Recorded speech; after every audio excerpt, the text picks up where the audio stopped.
Happy New Year to you and your furry friends at home. We're glad you could join us for the show. We have several adoptable pets who are making their New Year's resolution to become someone's loving companion and faithful friend.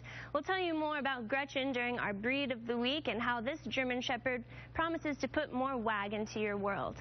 Also on the show, we'll tell you about a chocolate Labrador and his human pal who won a surfing competition and went on to break a world record. And also, cats are known for getting themselves into hairy situations, and today we'll tell you how our rescue team helped a stray kitty who was stranded on a balcony. But first, I want you to meet my oh-so-cute co-host. This is Snow, an amusing little pup. She moves at Mach speeds as she skids around corners and dashes around the living room chasing her favorite bouncy ball. She's looking for a pal who will appreciate her limitless supply of energy and enjoy adventure as much as she does. Being a Labrador, she'll soon grow up to be one of the perfect hiking pals, a camping buddy, a jogging partner, yes. And if you can keep up with her brisk outlook on life, come on down and meet her at Slope campus today. She's precious.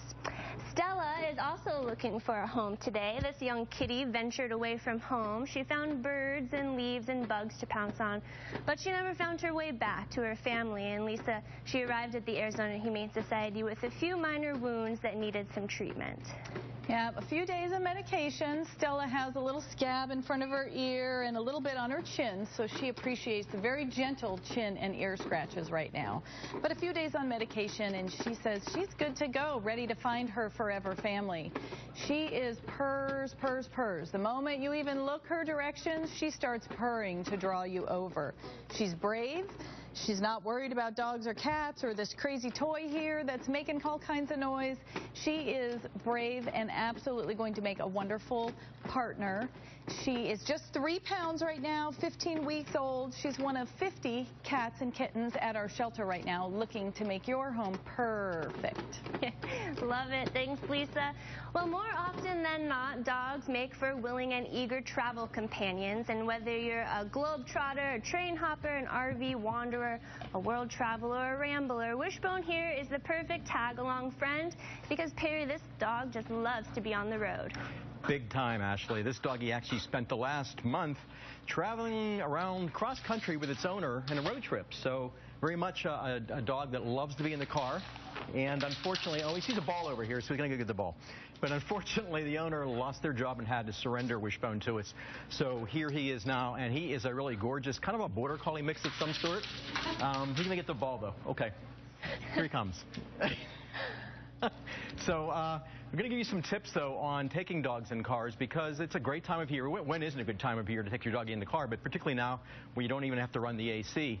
So I think a lot of it's common sense type things, though, but certainly bring some black with you, water and water bowls, poop bags, some food, some snacks for the doggy, some wipes, and make sure you have ID on the dog at all times, preferably leash and collar with ID tags, and also microchipping would be great too. And I think you'll have a great time in the car with your doggy. And this guy, he's perfect because, like I said, cross-country, month-long road trip, and he did great. He knows his basic commands. He knows sit, loves to play. He is a beautiful dog. Come on down and check out the Wishbone. Maybe bring a tennis ball or two. I think you have to, yeah. Obviously, he likes to play ball. All right, well, seeking warmth, this calico kitty climbed into the engine of a recently parked Chevy Trailblazer and became stuck. It took a little mechanical work, but thankfully our emergency animal medical technicians were able to rescue the mischievous feline, and she's currently recovering at our shelter. Now, Lucy is up next. She isn't just a wonderful pup simply because she fits in your purse and goes great with a scarf. She's a little terrier who's very affectionate. She likes to burrow in her bristly muzzle in your arms and just likes to be held. She does. She's 6 months old. She was brought in as a stray, and this little girl absolutely believes that her legs are drawn on because staff and volunteers have just held her so much that she prefers to be in your arms or on your lap. But she will do well in a leash, and she'll come down and trot around with you. If you're a fan of The Wizard of Oz, she certainly does look like that well-known dog Toto, who knows somewhere in her heritage she could be somewhere down in that line with that type of terrier in her. At 6 months old, she is ready to be introduced to kids, cats, other animals. If you have a house full, be sure to bring anybody in for an intro. But Lucy here is certainly saying there's going to be no place like home, and hopefully this weekend. Oh, she is such a lover. I just think she's the most precious little dog.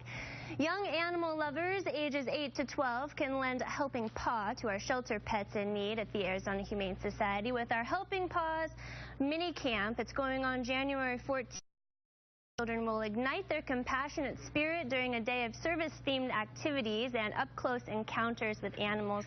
You can register your young animal advocate by visiting azhumane.org. Now, Bailey is another one of our favorites, a very gentle, sensitive hound who is silly and entertaining one moment and then regal and dignified the next. Perry, it's a small wonder that Bailey hasn't touted having his good looks, brains, and bird sense. He's got it all in one package. Right, and this dog is definitely some sort of a pointer mix because he loves to chase the birds. In fact, we saw him in the yard, and he actually points very, very well. So this doggy's got some pointer in him, and if you've ever seen that, it's kind of an amazing little phenomenon to see a doggy point. They freeze, and they lift their paw, and the tail goes out, and they will not move for quite a while until you've caught attention of it yourself. And he's a stray, so we don't know a whole lot about him, though, but he is a very, very sweet boy, kind of a gentle soul. And the only thing you might need is a little more of a structured behavioral training, and it's one of the things you can do with the Arizona Humane Society. You can check out our dog training classes at azhumane.org/dog training. We have beginners and intermediate advanced classes, and I think this guy would be a star pupil because he sits very, very well.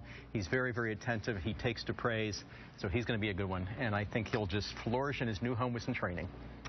Well, here's something you don't see every day. Have you heard of rabbit hopping? It's actually a competitive sport where rabbit enthusiasts train their bun-buns to hop over hurdles. It's a hopping mat, and it's totally awesome. The world record for the highest jumping rabbit was 39.2 inches. It was achieved by a hare from Denmark, and we have a rabbit on the look at that. I mean, it's just amazing. These bunnies have such powerful legs. Perhaps you've been inspired now to join this fantastic new sport of rabbit hopping. And you'll first need a rabbit to do so. We have the perfect long-eared friend for you to meet today. He's got some pep to his step. His name's Lord Cornwall, and Lisa, he's got some powerful hind legs. He does, and he's going to be a big boy. He's 4 pounds today, and he's only 13 weeks old. So if you're prepared to teach, we call him Corny. So if you're prepared to teach Corny how to jump high and use those powerful back legs, he would be more than happy to oblige. He already does something called a binky, which I don't know if you've ever seen the videos of bunnies, but they jump up and they twist their body and they kick out their hind legs. It's just like a puppy doing little tornadoes in your living room. That's a binky from a bunny. And Lord Cornwall, or Corny, does those all day long when you let him out of his kennel. Very powerful hind legs, and they are very smart. So if you're interested, he is at a great age to learn all about binkies and all about jumping. So if you want to watch with bunnies, is they chew. These are just cardboard rolls, and bunnies have teeth that continually grow, so you do have to give them something to chew, safe wood sticks, or you can make toys and treats out of sisal rope and cardboard tubes. They find them fun, they'll toss them around, they'll chew on them. It keeps their teeth nice and short and healthy. And Corny here will be sitting around at the shelter binkying, and he'll show you his tricks when you come on down to meet him. Thanks, Lisa. Well, it began as a mission to save more pets, but ended up transforming an entire community. When we come back, hear about the incredible strides the Arizona Humane Society has made over the last 3 years. We'll be right back.